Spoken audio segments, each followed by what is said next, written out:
Thank you so much for tuning into my channel. My name is Sarah. Today I want to talk about something that happened to me after living here in Colombia for about a year. I was doing some research for a blog post that I was writing, and all of a sudden I came across this thing called the culture shock curve.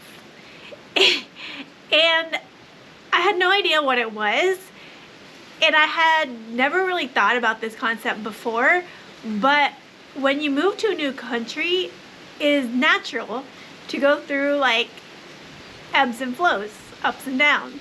So this website that I will link below dubbed it as the culture shock curve, and I have drawn it. So I've drawn it out, but I'll try to put the copy so you can actually see what it is. So basically, I've been traveling.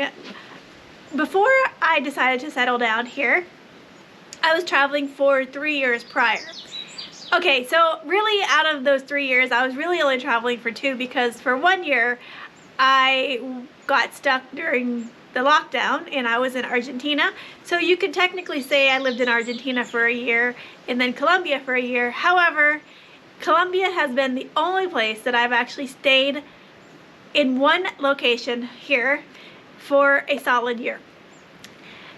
And when I started doing this research, I had kind of noticed that I actually went through this culture shock curve, and I'm gonna kind of talk about the 4 areas, the 4 types, the 4 ups and downs, basically the 4 stages of this culture shock curve. So first stage is going to be the honeymoon phase. This is typically the stage that I like to stay in. This can be applied to anything: work, relationships, traveling, moving abroad, anything. So when I was traveling solid for those 2 first years, the honeymoon stage typically lasts between, let's see, up to about 4 months. So usually when you get a visa to go to another country, the visa is for 2 to 3 months depending on the country. Most countries I have gone to, it has been 3 months, and I stay that entire 3 months, because during the honeymoon phase, it's like a relationship. You think everything is the best. You think the food is the best. You love everything about that first stage of honeymooning, right? Everything is always good in the beginning. Is what I used to do in the past, is once that phase was over, I would be like, peace, I'm outie, because I only wanted to get the good, right? We always want to suck the good out of things that we can do. But I don't know if living always in the honeymoon stage is long-term realistic. I don't know. So that is for you to decide. But that is what I would do. I would stay in the honeymoon phase. And also this can kind of go into nursing a bit. So I was a travel nurse for a little while. You get a 3-month contract, right? 3 months is great. As soon as I would extend that contract, it would put me into a different phase. So number 2 phase, culture shock. The culture shock phase is way down here. So you go from like being really high to being really low. And this usually hits you around month 5 to 6. So when I was living in Argentina during COVID, during the lockdown, I was in Buenos Aires for 6 months. At that 6-month mark, I was like, I don't want to be here. And you can see you kind of start trending down in month like 3 to 4. You kind of start this decline. So, and it really was, it was like that 3, 4, 5 months is when I typically leave a country. I stayed in Buenos Aires for 6 months, and at the end of that 6 months, I was over it. I wanted nothing to do with staying in the city. I didn't want to leave Argentina, because if you've ever been to Argentina, it's a huge country. As soon as you leave the city, it's completely different. It's just like a lot of little towns in the US or here in Colombia. As soon as you go to a different town, it's completely different. It's almost like you go back to the honeymoon phase. So when I was in Argentina, I went from the city to volunteering in the middle of nowhere. So that honeymoon phase restarted. I didn't have to go through the culture shock, because I thought that feels uncomfortable. I don't want to be in that phase. So when I moved here, and I have been in the same location, I noticed around month like 4, 5, and 6, I started getting really irritated with everything. I was sick of the food. I was like irritable about the food, like eating the same food all the time. Everything is slow. Nothing's going how I want. maybe I should just leave.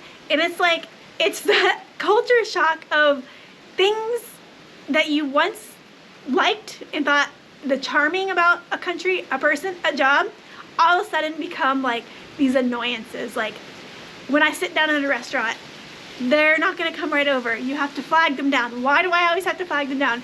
For example, in Argentina, I couldn't go to the ATM because I had to go to the Western Union. Sometimes they'd be closed and not have money. Same here.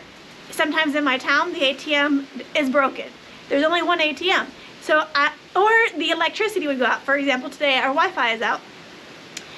And I would get so frustrated. And I was like, why am I here?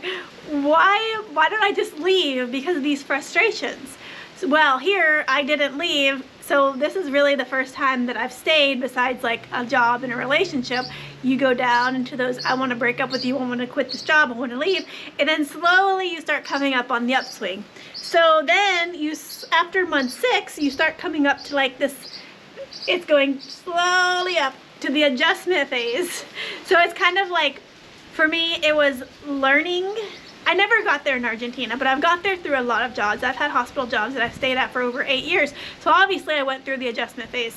But it's like almost kind of being here.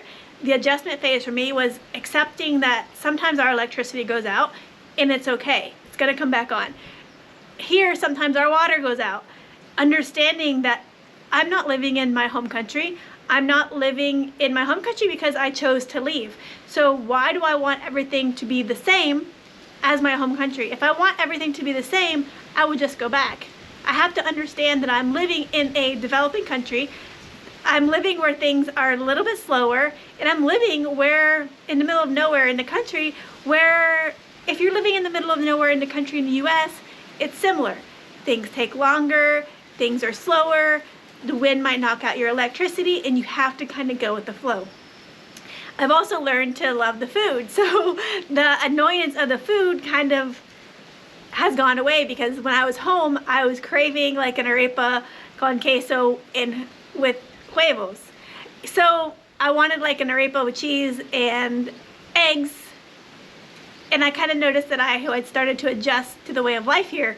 And really, I've kind of let a lot of stuff go. A lot of things don't bother me anymore being here. And when you come here to visit and you stay for so long, or even some people can't even have the honeymoon phase, they're so stuck in their head, like, why don't they do it this way? Why don't they do it that way? Like, you have to come to an understanding, like a come to Jesus moment of, it's a different country, things are going to be different, and you can either roll with the punches or you can leave. I usually leave, but this time I didn't leave. So happy that I didn't leave. And I'm happy that I didn't leave because this is the first time in a country that I've gotten to the adaptation phase. So, which happens around between month 11 and month 12, which would make sense because I've been here for 13 months, like a year and a couple months. So, up until then, like month 6 through like 10, I was still kind of like adapting to how things are, and I was going through I was kind of month 6 through 10, I was kind of in that adjustment phase. So I was like understanding but not completely, slowly getting there, but will I get over the hump to feel completely fine, where you just kind of let things happen. So happily, after 13 months of being here, I think I started adjusting around month like 11 to 12. I also went back home because of visa reasons, and I think going back, I realized what I had thought I might have wanted, I realized I didn't want anymore. And sometimes you have to go through that adjustment period. You have to go into that space of resistance. Like, I was so resistant to change, but when I went home, I realized I didn't want to be in where I was, and that's why I left 4 years ago. So I came back here completely feeling renewed, and this could even be once you've been in a job for about a year, you've kind of adjusted and you've accepted the adaptation. And even in a relationship, kind of how the other person is, how things function in the country you're living in. So a lot of expats I have been reading, they leave after about 6 months, which would make sense because they're in that culture shock and they're they're resistant to change, and they don't want to accept how it is, and they want to go back to how things were because that's your comfort zone. That's your comfort zone, and that's an easy thing to slip back into. Like if I were to go back to the US and stay there, I would slip right back in. If I were to go back to a hospital job, I would slip back into it because I did it for so long. So me living here and staying here, even if like this little town is not where we stay, it's the culture and the way that life is here in Colombia that I've had learned to adapt to.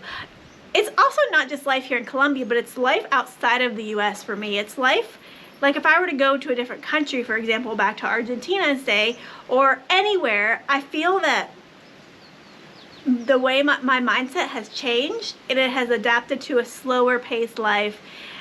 Everything's not going to always work out, and being okay with it. Being okay that I don't have internet right now. Being okay that the other day we lost power all day. Being okay that sometimes our water goes out. I just know to be mentally prepared. I can film a video. I can read a book. I can clean my house.